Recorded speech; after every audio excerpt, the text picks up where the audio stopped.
Public education is under attack by cloaked enemies. Then in TED Talk usually you repeat the extreme statement. Public education is under attack by cloaked enemies. So we all know what a grassroots movement is. A grassroots movement is a movement from the ground up. It's from people in the community recognizing a need or an issue within the community, uniting together to help push for change to advance that community. AstroTurf recognizes the value and the authenticity of a grassroots movement and does its best to stimulate it. You all see those ads on TV. It usually starts with somebody relatable, like a suburban mom taking groceries out of her car, talking about how every penny counts. And then going into some weird kind of little sidetrack about a tax on sodas impacting their family budget. And it's usually brought to you by the family of, American Families for Soda Variety or some kind of group like that. And then when you start digging into it, if you can decipher the money trail, it all comes back to, oh, Coca-Cola taking it out. That's an idea, it's a very simplistic idea of an AstroTurf campaign. They've gotten more sophisticated over time. So what we're going to talk about today is a lot of that sophistication is taking place from those very naked ads that you can see back as recently as 2018 to what we see today, which is using feeders among the community to feed the message into smaller groups that are radicalized in your favor, and then using those groups as effective pawns to push that message out and try to make it mainstream. And I'm not a great presenter like Mike, so I'm going to read basically AstroTurfs are artificially grown groups created to foment chaos and discontent for the purposes of advancing a political or social agenda. It's intended to hide the sponsors of the messenger campaign while creating the illusion that it's a grassroots campaign created by concerned citizens. If I see any more concerned parents on Fox News, my head's going to explode. Versus a carefully crafted campaign by think tanks and PACs. So what's dark money?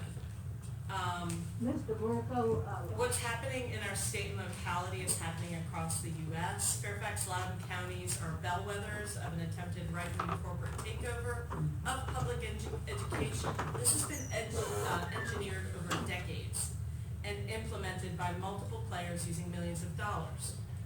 From whom, to whom, why? It's actually really hard to decipher. However, why, we know they want to defund and undermine faith in public education. It's clear. We see it every day. In which this serves multiple purposes. A less educated public is better for corporations. Money trough. There's a money trough in charter and private schools. They want vouchers. I call it a private school welfare program personally. Not very polite or PC. And they also want weak, quote-unquote, government schools. That's what they call them. I use the last term because really it's about limiting the size of government. Most of the groups funding it are radical libertarians. There's a couple of books here. Jane Meyer, Dark Money, she founded a group called Network for Public Education, which they have an annual conference, which is impressive. And then Maurice Cunningham wrote the book on dark money and school privatization, which covers what has been occurring in Boston. There are so many podcasts that really explain this as well, but I won't go into that. So, next, Dark Money Network. So, this is just an example of one path.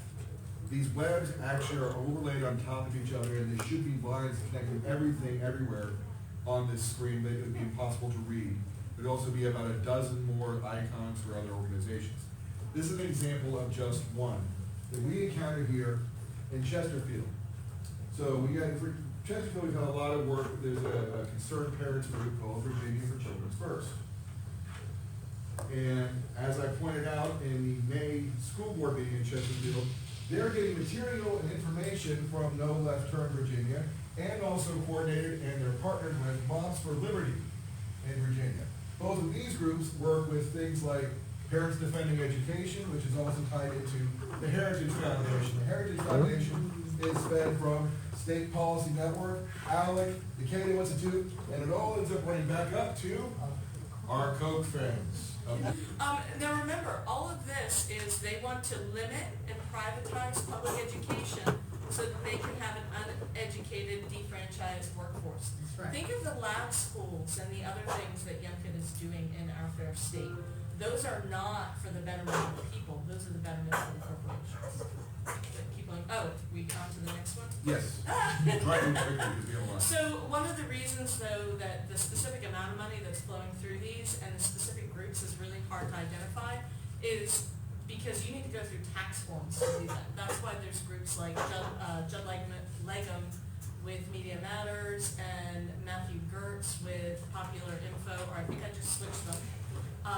They have to go through all of these forms, and those tax forms are like published every 2 years. So it's really hard to figure out who, what, how. Also, one other thing, dark money's influence on publication is not new. For decades, groups funded by billionaires have worked to push policies, proposals that pulled teachers, funding, and other resources from public schools, including efforts to promote school privatization, charter schools vouchers, and other so-called education reform schemes, which are intended, again, to defund and dismantle public education.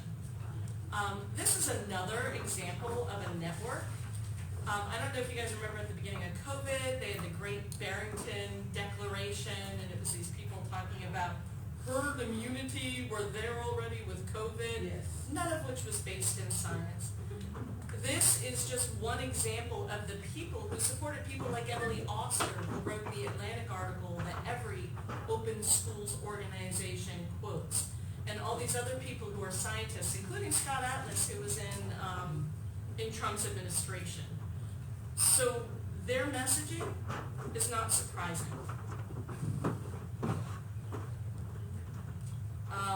I want to give one real quick local example of dark money, and then we'll pause like 5 minutes for questions. There is an unknown amount of funding for these local AstroTurf groups, but we know there's indirect and direct support, which include websites, effective Facebook group moderation, none of which comes cheap. So in this example, this is Open FCPS, Open Fairfax County Public Schools. On the left, you see the recall text that they sent out. And this group claims they're bipartisan. So let me see. Cancel culture, liberal media, brainwashing. Does any of that sound bipartisan? And then when you look through to see who gave them money on VPAP online, you see N2 America gave them 73% of their school board recall money. N2 America also had several other campaigns, including Let Kids Learn, which had a bunch of, in big markets, very specific markets, they had these amazing commercials that just scared the crud out of parents. And made it seem like the schools were controlling this, not COVID. Again, N2 America, you can't see this very well, Amy Coney Barrett. Yeah. She's the justice we need.